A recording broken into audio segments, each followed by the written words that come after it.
But wait, what's Undisputed?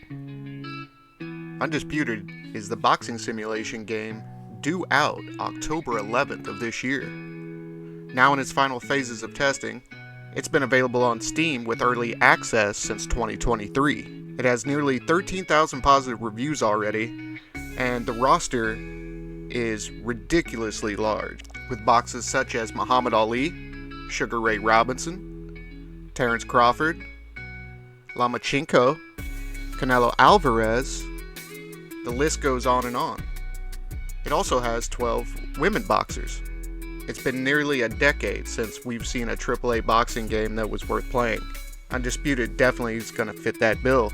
With articles in places like Forbes, there are millions of players already looking forward to this game. So look at the links below and be sure to check out Undisputed. And if you want to get it early, check out Steam and fight your way to the top.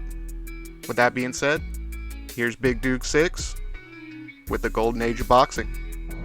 Hello, kiddies. This episode of the Golden Age of Boxing, one of the hardest punchers ever, and one of the four kings of boxing. He was born in Tennessee, October 18th, 1958. He eventually moved to Detroit with his family and ended up in the famous Kronk's Gym in Detroit under the tutelage of Emanuel Stewart, ending up winning 6 world titles in 5 weight divisions, setting records along the way. Thomas Hearns had an amateur record of 155-8. In 1977, he won the National Amateur Athletic Union's Light Welterweight Championship. And he also won the Golden Gloves Light Welterweight Championship. He eventually became a pro under Emanuel Stewart of the famous Kronk's Gym. Hearns transformed from a light-hitting boxer into one of the most devastating punchers of all time. The Motor City Cobra. He could murk you in one punch, and he KO'd his first 17 opponents in his pro debut. In 1980, the #1 Billboard song was Call Me by Blondie, and you could call Thomas Hearns the Hitman, for that's what he was doing on his way up the fight tree.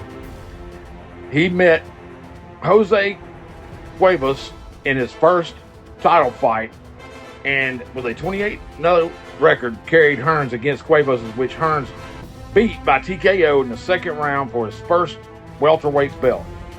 He also earned Fighter of the Year status in 1980. His next fight was against Leonard to unify the World Welterweight Championship.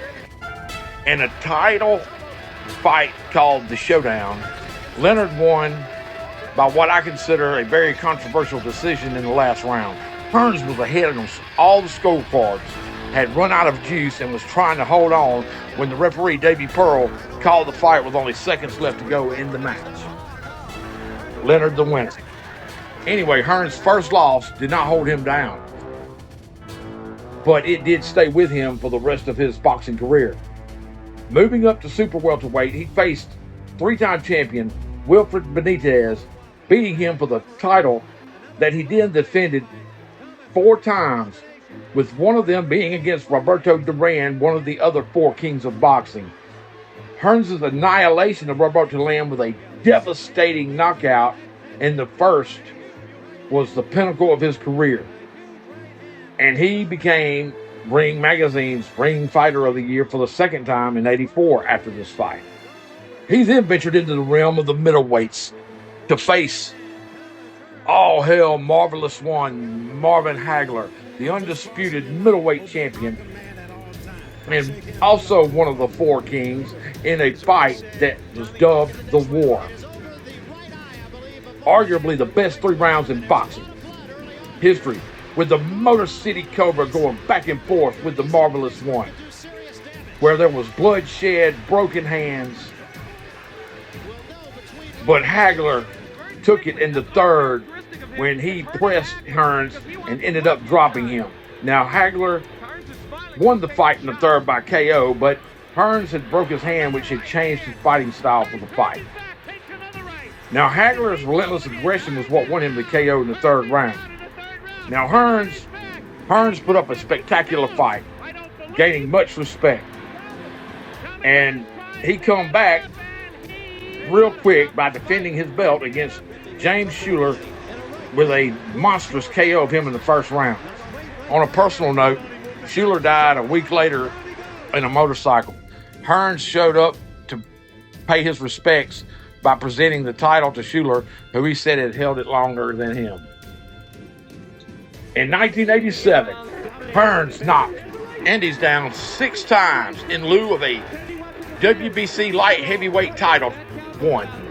Later in that year, in 4 rounds, he devastated Juan Rodan for the vacant WBC middleweight title. Now Hearns had become a 4-weight champion. His next fight with Iran Barkley was an upset of the year. Barkley beating Hearns to win the WBC middleweight championship.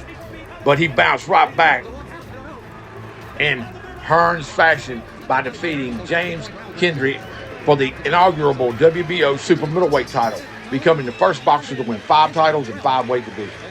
1989 saw Hearns have his chance to get the first match with Leonard off of his back, for it had dogged him mentally for years. Hearns' 5th super fight, seeing Hearns floor Leonard in the 3rd and 11th rounds, a fight I thought Hearns won, as did many others, but controversially called a draw. It still purged the ghost of Leonard from the Hitman, who was happy with his effort in that fight. The Hitman then took out undefeated Virgil Hill in 1991 for the WBA light heavyweight championship, which he then lost to Iran Barkley. Now in 1998, Hearns was involved in a very rare double knockdown fight where he and his opponent, Joe Snyder, swapped blows, knocking each other down, though Hearns was the one to rise from the canvas for the win. In 1999, Hearns bested Nate Miller in England for the IBO Cruiserweight Championship, this being his 6th title in 5 weight classes. His last fight in 2006 was a TKO victory. The Motor City Cobra, Thomas the Hitman Hearns, an orthodox fighter with a height of 6'1" and a reach of 78, winner of 6 world titles in 5 weight divisions, setting records along his destructive path. The Hitman, one of the 4 kings of boxing, one of the most devastating punchers in boxing history. He could send someone to the nether realm in one punch. In any weight division he fought in, whether up or down. A true Hall of Famer, joining the 4 kings of boxing with Hagler, Leonard, and Duran. I salute you, Thomas the Hitman Hearns, the Motor City Cobra. And this is Big Duke 6 and my golden age of boxing.